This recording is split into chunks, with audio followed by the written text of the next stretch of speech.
Welcome to the Human Capital Innovations Podcast, your go-to source for personal, professional, and organizational growth and development. We hope you tune in often for all things people management, organizational development and change, organizational leadership, and social impact related. Maximize your personal and organizational potential with Human Capital Innovations Podcast.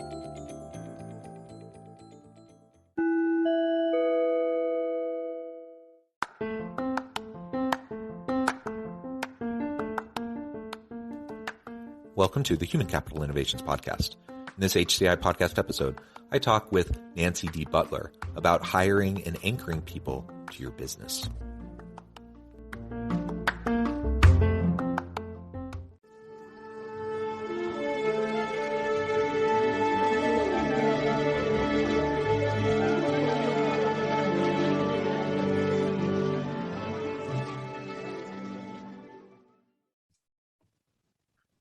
Nancy Butler, welcome to the Human Capital Innovations Podcast. Thank you so much for having me. Yeah, it is a pleasure to be with you today. I'm excited to have a nice conversation about staffing issues within organizations. Specifically, we're going to be talking about your system for hiring and anchoring people to your business. This is always an important topic, but I think particularly right now, the stage that we're in terms of a really tight labor market and organizations trying to attract and retain good people, it's of particular importance. And so I'm excited to explore all of this with you today. As we get started, I wanted to share Nancy's bio with everybody. Nancy D. Butler built a business from scratch as a single parent with no other source of income and $2,000 to her name. She went from there to $200 million in assets under management. After selling her business in 2007, she coaches businesses in different industries, assisting them in providing a better level of service for their clients and customers while increasing their business an average of 200%. Nancy is an international professional motivational speaker and award-winning author with over 35 years of experience managing businesses and helping individuals live happier, more successful lives. Nancy was appointed as a delegate to the United Nations for the Commission on the Status of Women in 2018, 2019, and 2020, attending sessions at the UN with approximately 10,000 women from all over the world coming together to share challenges and solutions to overcome them. And I could go on and on and on. So many great things that you've done in your career, Nancy. It's a pleasure to have you. Anything else you would like to share with listeners by way of your background or personal context before we dive on in? I think you got it all. So thank you for that.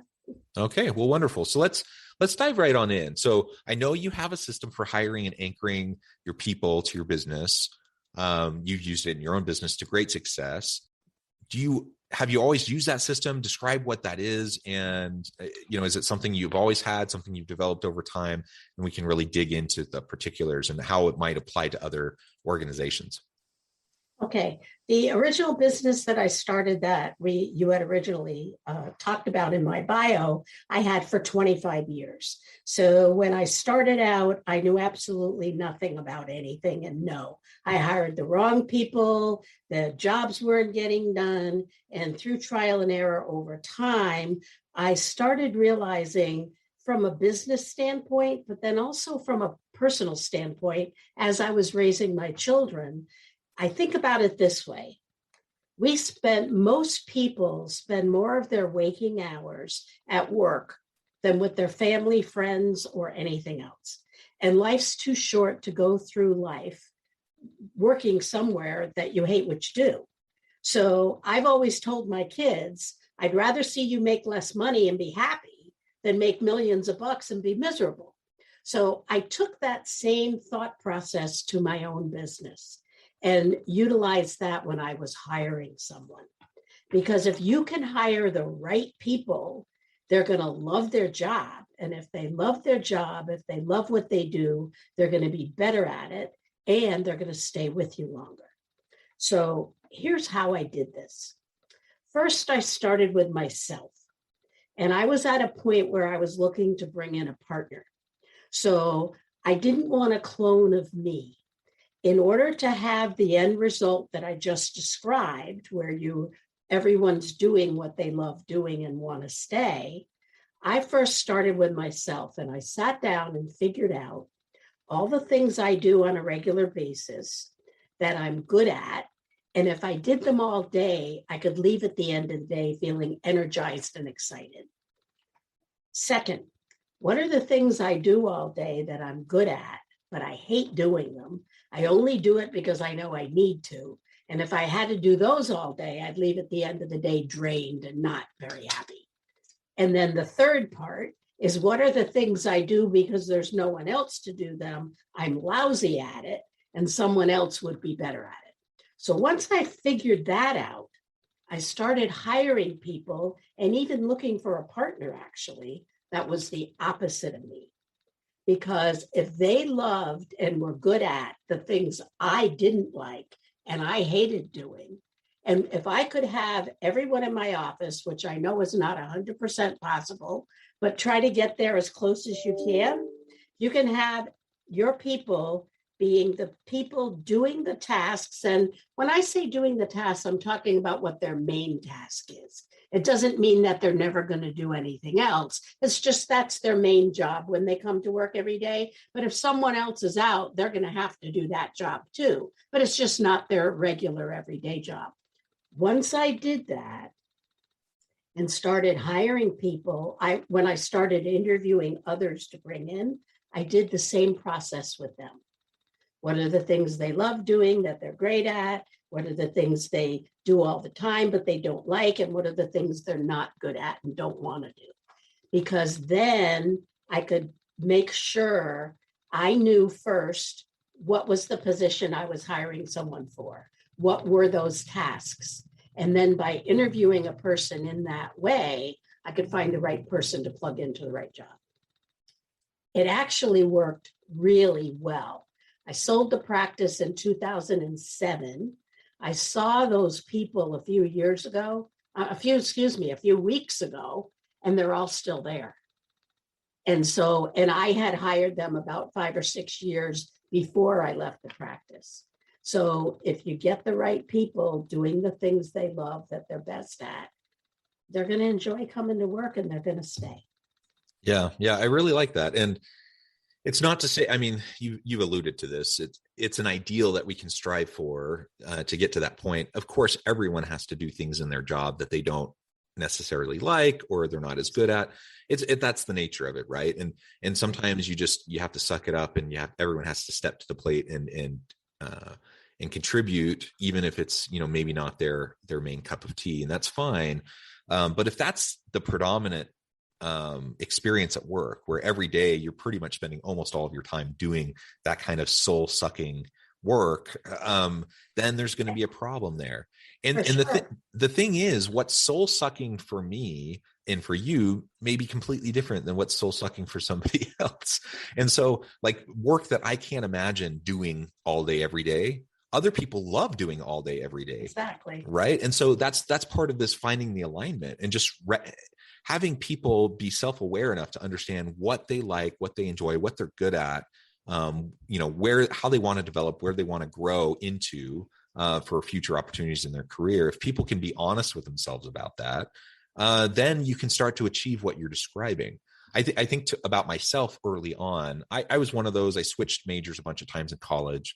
And largely, a lot of what was driving that was kind of external pressures, like societal norms, family pressures, what I thought other people's expectations for me were, right? And I was a good student, so I pretty much did well in all the different majors that I had switched to. But I'm so glad I didn't end up in any of those that I'd started in. And for example, at one point I was an accounting major at a really good school with a top couple ranked program in the country. If I would have graduated in that program, I would have been assured a good, well-paying job with a prestigious firm, probably for the rest of my career. And I was good at accounting.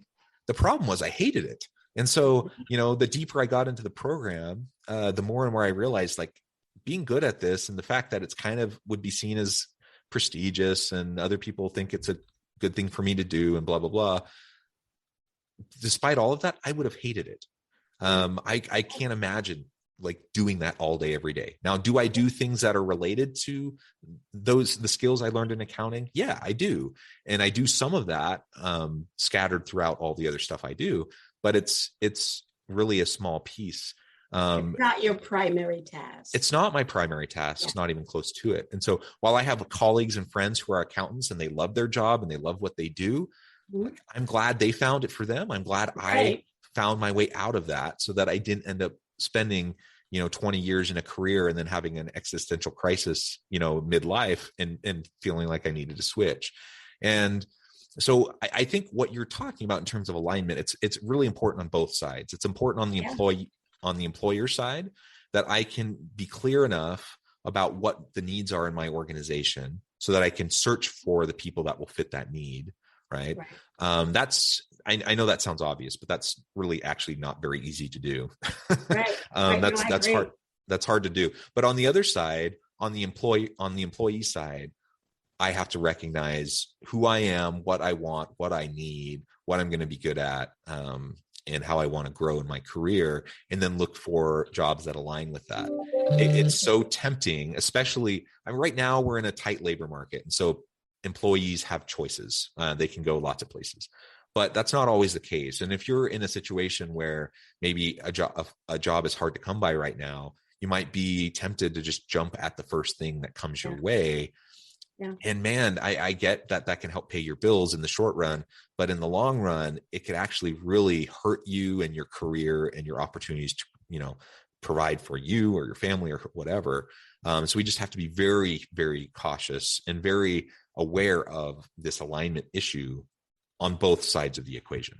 Yeah, let's take a little different spin on that, because something you said earlier fits right in really well with that. You were saying about how with the pandemic and all, how employers are having a real hard time getting employees now. What if they took the system I just described and had that be one of their primary points in the way they're advertising their positions, that we help you find the position that you're going to love and want to stay in, and we'll coach you through it. So you're coaching them through it because you want to find the right person, but you're also helping them with their own career, helping them find the right place for themselves. And that's a lot of the reason why people have left their jobs. They've realized that life is too short. Look at all that's going on around us. I don't want to be in this for the rest of my life. So if you as an employer can get your advertising out correctly, that you're going to help them, you're not looking just to pull in anyone. You're looking to help them find the right spot and the right career and the right path for them. And you will help coach them through that. It'll help both of you at the same time. And you may get perfect, or nobody's perfect, close to perfect match of the type of employee you're looking for. And they'll get the job that they really wanted. Yeah, very well said. And so I think, again, nothing that we're talking about here is rocket science. It's perhaps what many listeners may consider to be common sense, yet it's hard to do in practice. And so let's talk about some of the practical things that need to happen in order for us to do exactly what you're describing. And I also need to just note and reinforce what you said about, if we want to attract and retain the best people, one of the best ways to do that is to have better alignment, and for people who are applying for our jobs to know that this is something that's really important to us as a company within our culture. And we're going to try to help you succeed by helping you land in the right type of position for you. That's a big selling point for a lot of people, I think. So let's talk about some of the practical aspects of how we go about even identifying what the true alignment is. Because, I do a lot of work with companies, where they have a position open. And let's assume we're not talking about a really small business right now. Maybe it's, 50 or more employees, still small or medium size, all the way up to large size companies. It can be really challenging to know what somebody is doing day in and day out in a role. And a lot of times an opening, someone leaves for whatever reason, you have this new opening for a position. A lot of times companies just recycle old job postings, and they may not have updated a job description or a job posting in years at some point. I've worked with organizations where they hadn't updated job descriptions in like a decade. And I mean, how many people are doing the same things in a job, 10 years later that they were, a decade ago. That nobody's doing that, right? There's so many shifts. And so just staying on top of all of that is a hard thing. And it's something I think a lot of mid-sized to large organizations really struggle with. They don't even know what people are really doing, or what, there's kind of all of these unwritten norms, these unwritten agreements about who's doing what. And how do you get past that to the point where now I can actually say, I have this vacancy. I know what we need, and I'm going to go out and frame, a job search and a recruitment practice in order to actually get those people.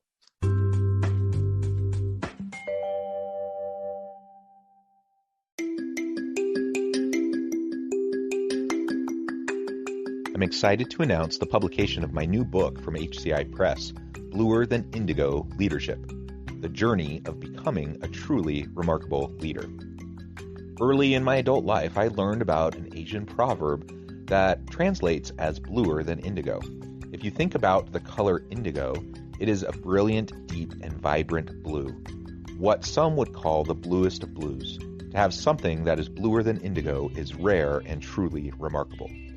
Contrary to popular myth, there is no one-size-fits-all or cookie-cutter approach to effective leadership. There's no silver bullet, no secret sauce, no go-to model that will solve all of our problems.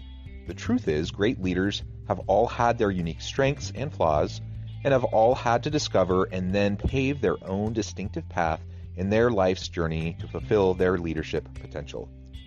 Bluer Than Indigo Leadership will help you discover your own path and explore those ordinary, everyday actions that will help you respond to an uncertain future and produce extraordinary results for individuals, teams, and organizations.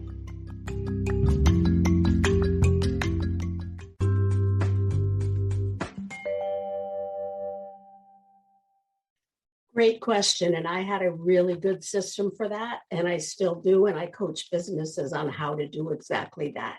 So whether you have 2 employees or 100 employees, this system would work really well for you. So as a small employer, when I first started hiring people, my first concern was exactly that. What if tomorrow my key person left?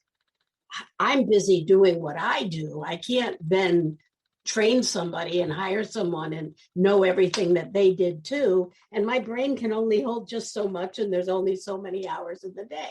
So how could you possibly keep on top of 4, 5, 6, 10, 50 employees? So I developed a way that we managed the office so that I didn't have to. Each employee, when they were first hired, were given what their tasks are, and it was their job. All of our computers were networked, so you could see one person's work from another person's work. And each employee is required to have a manual on how they do all of the tasks of their job. And it was their job, part of their job was to keep that manual up to date.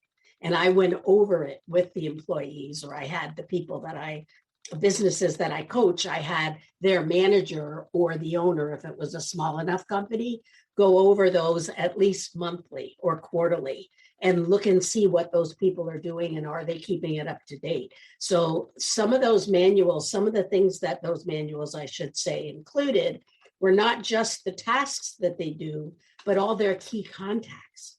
So if they're the ones required to, let's say, maintain all the computer systems, who do they go to when they have technology issues? Who do they go to when that person isn't helping them? And all of the connections they have all have to be documented in their own manual that is shared on the computer. I wanted it that if any employee at any time was out sick or up and left, someone else could just pull up that manual and know exactly what that employee was doing, how they did it, who their contacts were. And it'll take some time to get them up and running, but at least they have what they need to be able to do that. And if you're a really small business owner and only had 2 or 3 employees and something happened and they were gone, or let's say COVID, they were all out sick and you had to do the tasks, could you even do them?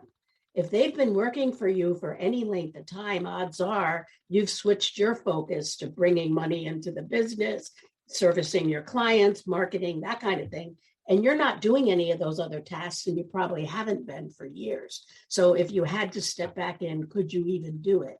Well, it's the same thing if you're a larger mid-sized company and you needed to bring somebody new in.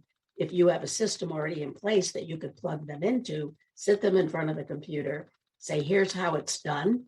This is what you need to train yourself on, and then we'll have someone helping you from there. It would make it so much easier to onboard anyone, and it'll make their onboarding easier for them. They'll like the job better because you've got everything documented, you're organized, and you know what you're doing, and you're helping them to know what they need to do a good job. Yeah, yeah. And that really is a hard thing when people come into a new organization, into a new role, and there's always a learning curve. And it's frustrating for people when you're spending a lot of time just trying to understand the basic nuts and bolts of like how to go about doing a job. There's no reason why someone should have to start from scratch in doing that when they're in a new position. And so being able to share institutional knowledge in a more formal way, like what you're describing, is a really great approach. Just so people have something to go to. And if you're lucky, if you're a big enough organization, you might have other people in the office who can assist and, either do some shadowing or train, some on the job training, and you go and ask this person a question. But you don't always have that luxury, especially if you're a smaller business. You may be the only, you're in a new role, you may be the only person doing that role. And if you just have to literally just figure it all out from scratch and you don't even have anyone to ask, how much time and energy and money are you wasting as an organization if that's happening? And so, and to your earlier point, that's just a recipe for disengagement and dissatisfaction among employees, because people don't like to work in that environment. Exactly. If you could make it easy for them to do their job well, they'll like being there more, and you'll get more done, and you'll get it done efficiently and effectively. So it's a win-win for both sides. Yeah. And when we can do this all, taking a strategic approach to our hiring and our staffing within our organization, when we think about the core values of the organization, when we think about and are really clear-eyed about what the gaps are and the needs are of the organization in terms of knowledge, skills, ability, competencies and capabilities of future team members, if we can have all of that as a foundation for who we are, what we're trying to accomplish, and then we take that out into the recruitment process through job postings, through, whether we're working with a firm to headhunt people, or whatever our approach is to get good talent. When we have all that foundation there, that then, just really dramatically increases the potential of us finding people that aren't just like good on paper. That's not necessarily always a hard thing to find, people that have the credentials, people that kind of check the boxes. Exactly. But we're talking about something that's much more than checking boxes. We're talking about values alignment, culture fit. We're talking about even like life stage fit, because some jobs just are going to be a better fit for people depending on what they want and need. And those wants and needs shift over time as we're in different life stages. And so just being very understanding about all of that. And then, tailoring the search process, the recruitment process, the screening process, the hiring process, the interviewing, all the stuff that goes into getting those people onto the team. We can focus on alignment to those core values, those core principles, the real core needs of the organization, and what this person can do to make a meaningful contribution each and every day, so they don't just feel like they're spinning their wheels, doing busy work, whatever, but they can feel fulfilled in the work that they do. When we do all of that, you know what? Word spreads quickly. People want to work for companies that have their stuff together. People want to work for companies where they feel needed, valued, and fulfilled. And word of mouth will start to spread. You'll get a better reputation, and people will start to look to work for you, and you'll be able to attract better people. You'll be able to retain people, so you don't have to have as many vacancies that need to be filled. And ultimately that just leads to more productive, more innovative organizations. It's going to help the bottom lines of the company. You're absolutely right. There's a phrase that I heard that I always took to heart: hire for personality, train for skill. If they have a bad attitude, if they don't like the job, if they don't have the right personality, then they're not going to be good for the position. I'd rather hire someone that has a great personality, is eager to learn, wants to do a good job, has that kind of personality, because I can train them on what to do. If they're reasonably knowledgeable or reasonable, if they're reasonable people and have a great personality, I can train them what to do. Sometimes I even hired people with no skill in what I was hiring them for, because their attitude and their drive and I knew they'd get along well with everyone. I knew they were smart. I knew they wanted to learn and suck up everything they could get in their head, that it would be easy to train them quickly on such easy tasks that I was going to be giving them. But the personality is what matters, because you can't change who a person is, but you can teach them if they want to learn. And so hire for personality, train for skill.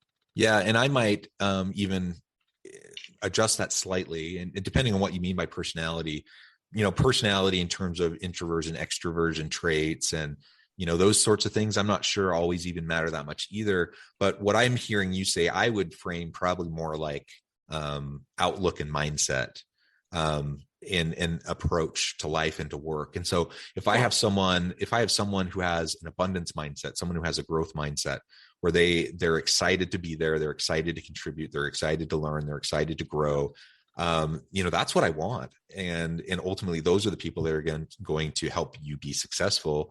And so, yeah, absolutely. We want to hire for those types of things and make sure that we're getting, people in the door that ultimately are going to be happy with what we're trying to accomplish as a business. Right. Because if they don't have that kind of attitude within them, it's not going to make for a good work environment. No one's going to be happy. Yeah. Well, Nancy, it has been a real pleasure talking with you today. The time has flown by. Before we close, though, I wanted to give you a chance to share with listeners how they can get connected with you and find out more about your business, and then give us the final word on the topic for today. Okay. So you can connect with me. My website is aboveallelse.org. Telephone number 860-444-0535. And in closing, I know it's tough times in hiring people right now, but if you put out there and show them the kind of culture you have, and that you're not there just to get bodies in the door, but you're there to help them make a good career choice for themselves, you'll be more apt to get people to want to work for you. Well said. Thank you so much, Nancy. It's been a pleasure. I encourage listeners to reach out, get connected, find out more about what Nancy can do for you. And as always, I hope everyone can stay healthy and safe, that you can find meaning and purpose at work each and every day. And I hope you all have a great week.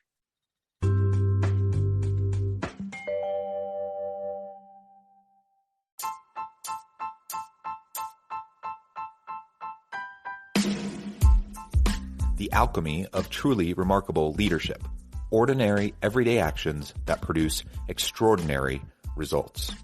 Consider how the nature of work has shifted over the past 50 years. With increased globalization, rapid technological advancement, and the shift in economic composition, the average job of today looks very different than the average job of 50 years ago.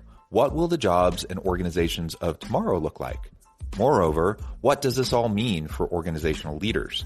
What are the core competencies and capabilities of organizations and their leadership that are prepared for continued disruption and geopolitical and socioeconomic shifts? Regardless of what the future holds, increasingly, leaders need to be socially minded, data-driven, decisive, champions of talent, and disruptors of the traditional notions of leadership, teams, organizations, and work. The alchemy of truly remarkable leadership will help you to explore your own leadership competencies and capabilities and consider ways to apply and implement them into your workplace and personal life.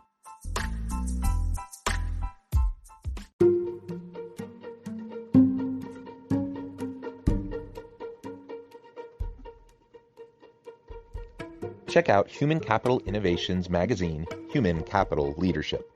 Human Capital Leadership is a free, interactive e-magazine with the mission to help individuals, leaders, and organizations find innovative approaches to maximize their human capital potential.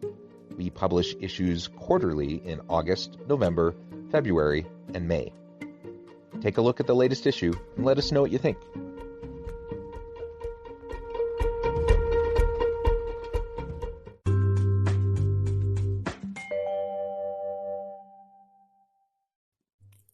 Thanks again for joining us for this episode of the Human Capital Innovations Podcast. I hope you stay healthy and safe and that you have a great week.